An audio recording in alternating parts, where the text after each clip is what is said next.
Assalamualaikum warahmatullahi wabarakatuh. Selamat pagi, apa kabar semuanya? Semoga kita semua dalam keadaan sehat walafiat dimanapun kalian berada. Amin ya Allah ya Rabbal Alamin. Alhamdulillah, hari ini kita berjumpa kembali dengan mata pelajaran Al-Quran Hadis. Dan sebelum kita memulai pelajaran hari ini, alangkah baiknya kita berdoa terlebih dahulu. Berdoa dimulai. Doa sebelum belajar. Bismillahirrahmanirrahim. Raditu billahi rabba wa bil islami dina wa bi muhammadin nabiyya wa rasula. Rabbi zidni ilma warzuqni fahma. Amin ya rabbal alamin.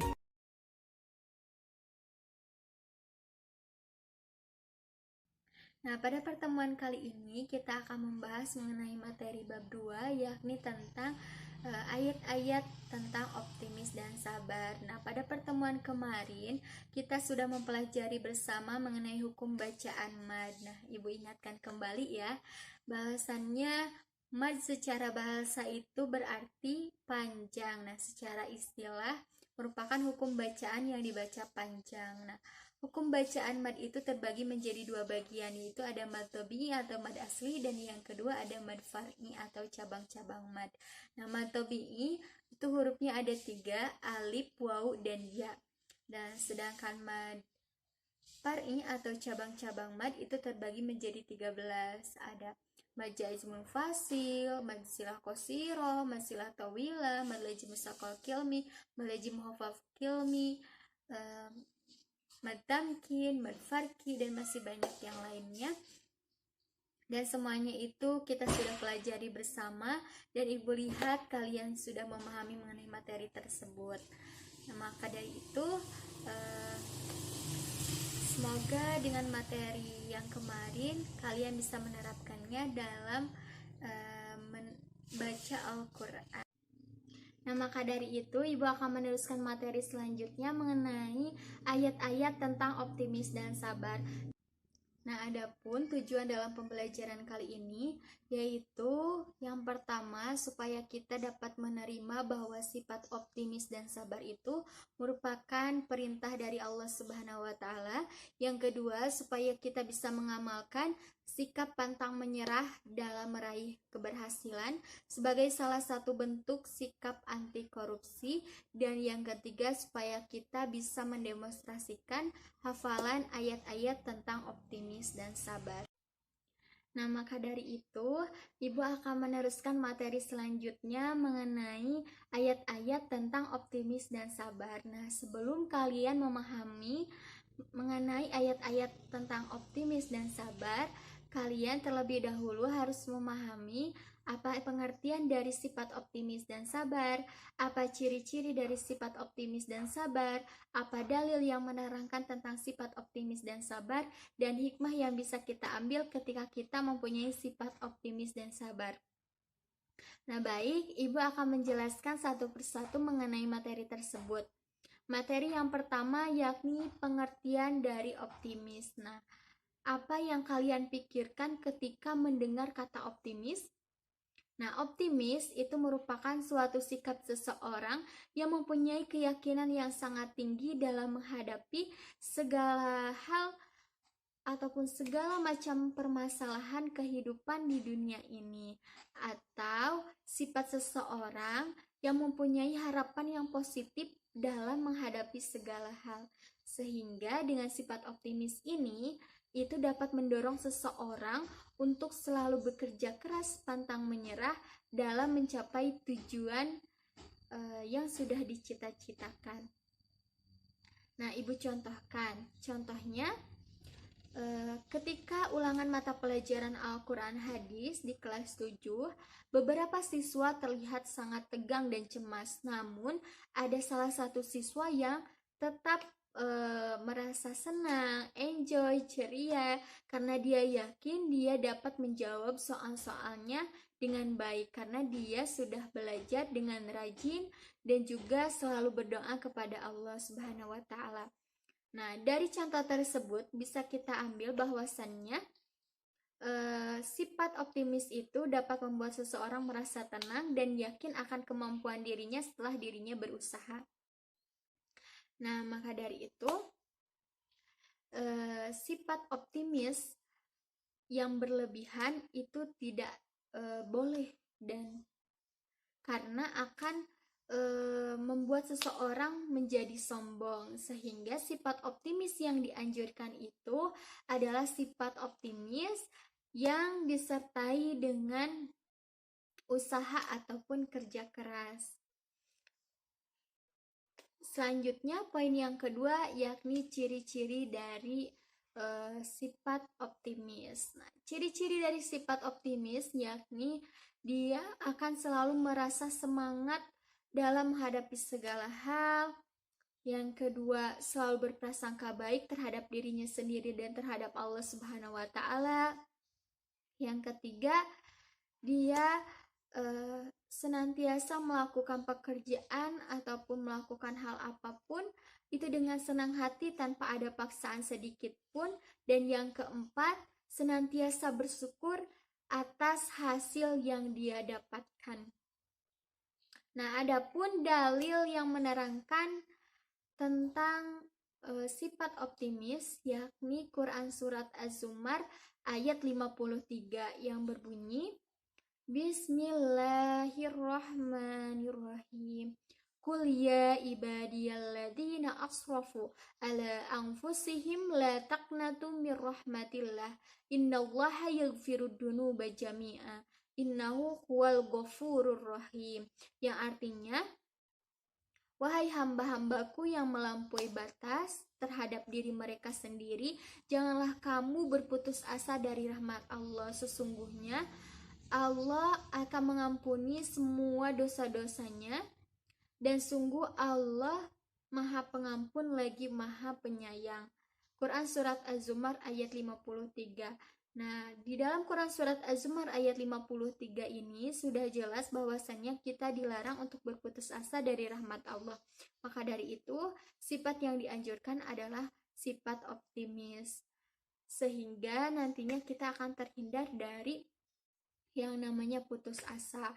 Nah, sifat yang demikian itu merupakan sifat yang pesimis. Yang pesimis itu adalah seseorang yang mempunyai harapan yang negatif terhadap segala sesuatu. Nah, maka sifat pesimis ini merupakan kebalikan dari sifat optimis. Adapun hikmah yang bisa kita ambil ketika kita mempunyai sifat optimis, yaitu yang pertama, dia akan merasa tenang dalam menghadapi segala hal. Yang kedua, yakni dia yakin akan kemampuan dirinya sendiri. Yang ketiga, tidak bergantung kepada orang lain. Yang keempat, ketika kita mengalami keberhasilan, maka dia akan bersyukur, dan ketika mengalami kegagalan, dia akan bersabar. Nah, selanjutnya yang kedua yakni tentang sifat sabar. Nah, apa pengertian dari sabar? Sabar itu merupakan suatu sikap seorang muslim yang menerima kenyataan hidup ataupun menerima segala cobaan apapun tanpa melupakan usaha dan kerja keras. Sehingga sifat sabar itu berbeda dengan sifat pasrah ya anak-anak, karena sifat pasrah itu menyerahkan semuanya kepada Allah namun tidak disertai dengan usaha dan kerja keras. Nah, adapun dalil yang menerangkan tentang sifat sabar itu tercantum dalam Quran surat Al-Baqarah ayat 153 yang berbunyi, Bismillahirrahmanirrahim. Ya ayyuhalladzina amanu sta'inu bis-sabri was-shalah. Innallaha ma'as-sabirin. Yang artinya, wahai orang-orang yang beriman, mohonlah pertolongan kepada Allah dengan sabar dan sholat. Sesungguhnya Allah beserta dengan orang-orang yang sabar. Quran surat Al-Baqarah ayat 153. Nah, pada ayat tersebut itu sudah jelas bahwasannya Allah akan beserta dengan orang-orang yang sabar. Maka dari itu, ketika kita mengalami musibah ataupun ketika kita mengalami cobaan apapun, hendaknya memohon pertolongan kepada Allah dengan sabar dan sholat. Nah, selanjutnya macam-macam sabar. Nah, para ulama itu menyebutkan secara umum sabar itu terbagi menjadi beberapa bagian. Yang pertama sabar dalam ketaatan, yang kedua sabar dalam menuntut ilmu, yang ketiga sabar dalam mengamalkan ilmu, yang keempat sabar dalam berdakwah, yang kelima sabar di atas Islam, yang keenam sabar dalam menjauhi kemaksiatan, yang ketujuh sabar dalam menerima takdir.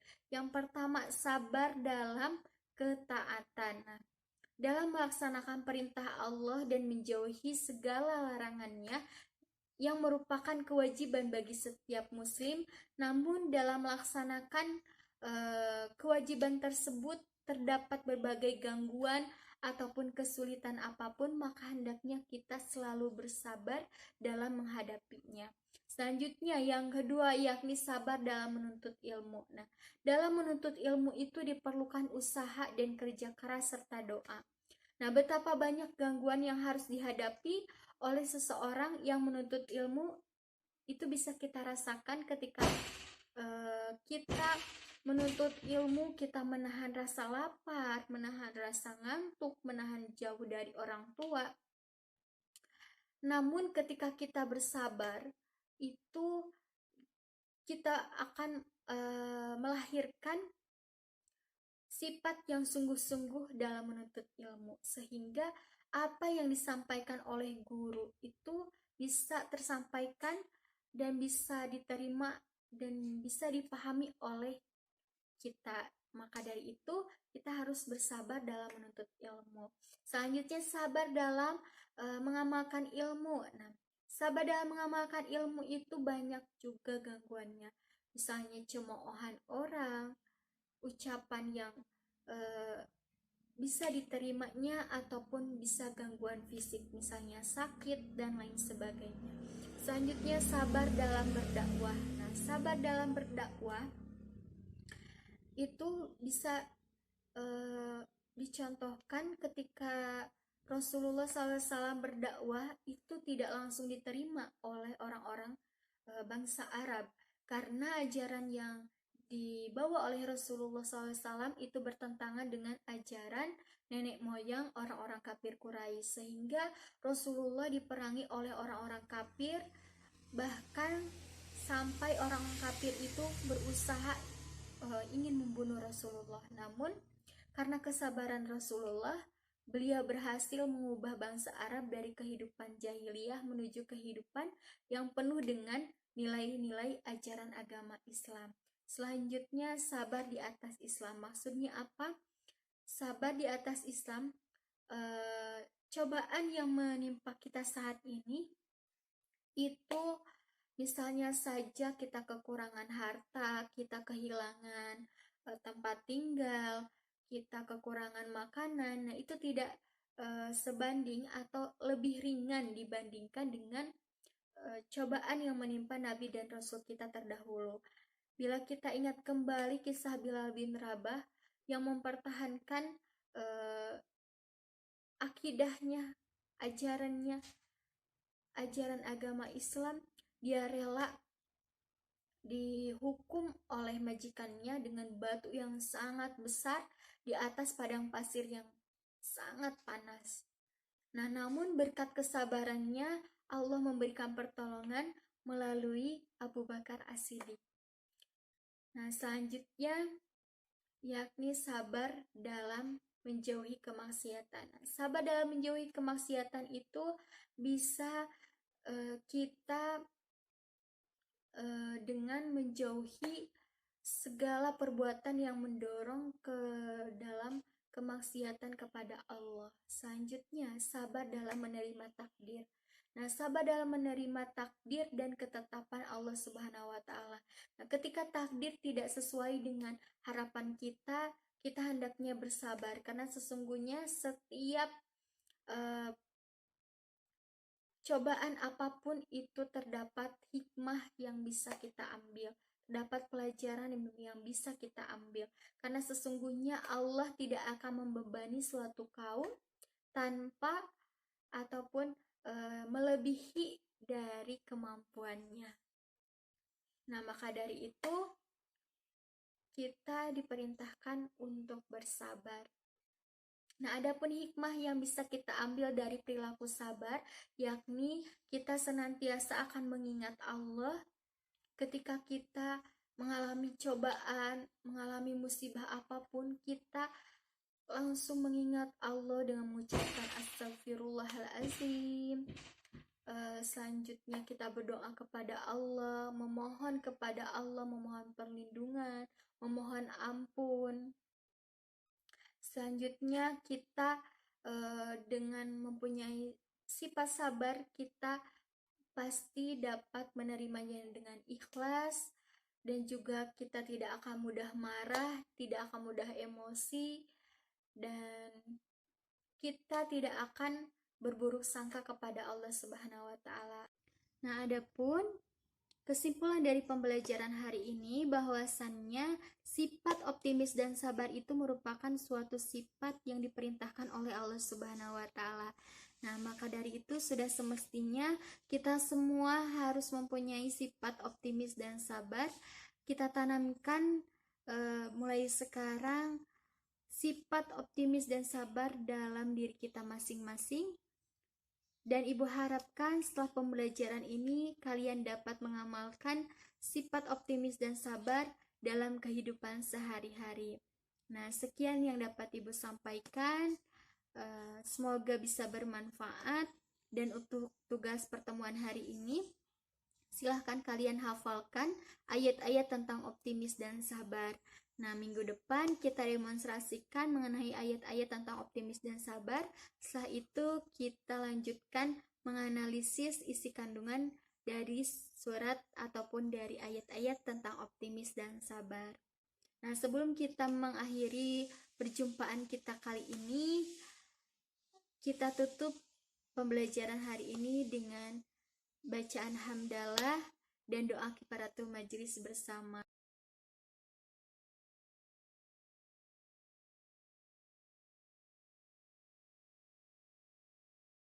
Doa kafaratul majelis. Bismillahirrahmanirrahim. Subhanakallahumma wa bihamdika asyhadu an la ilaha illa anta astaghfiruka wa atubu ilaik.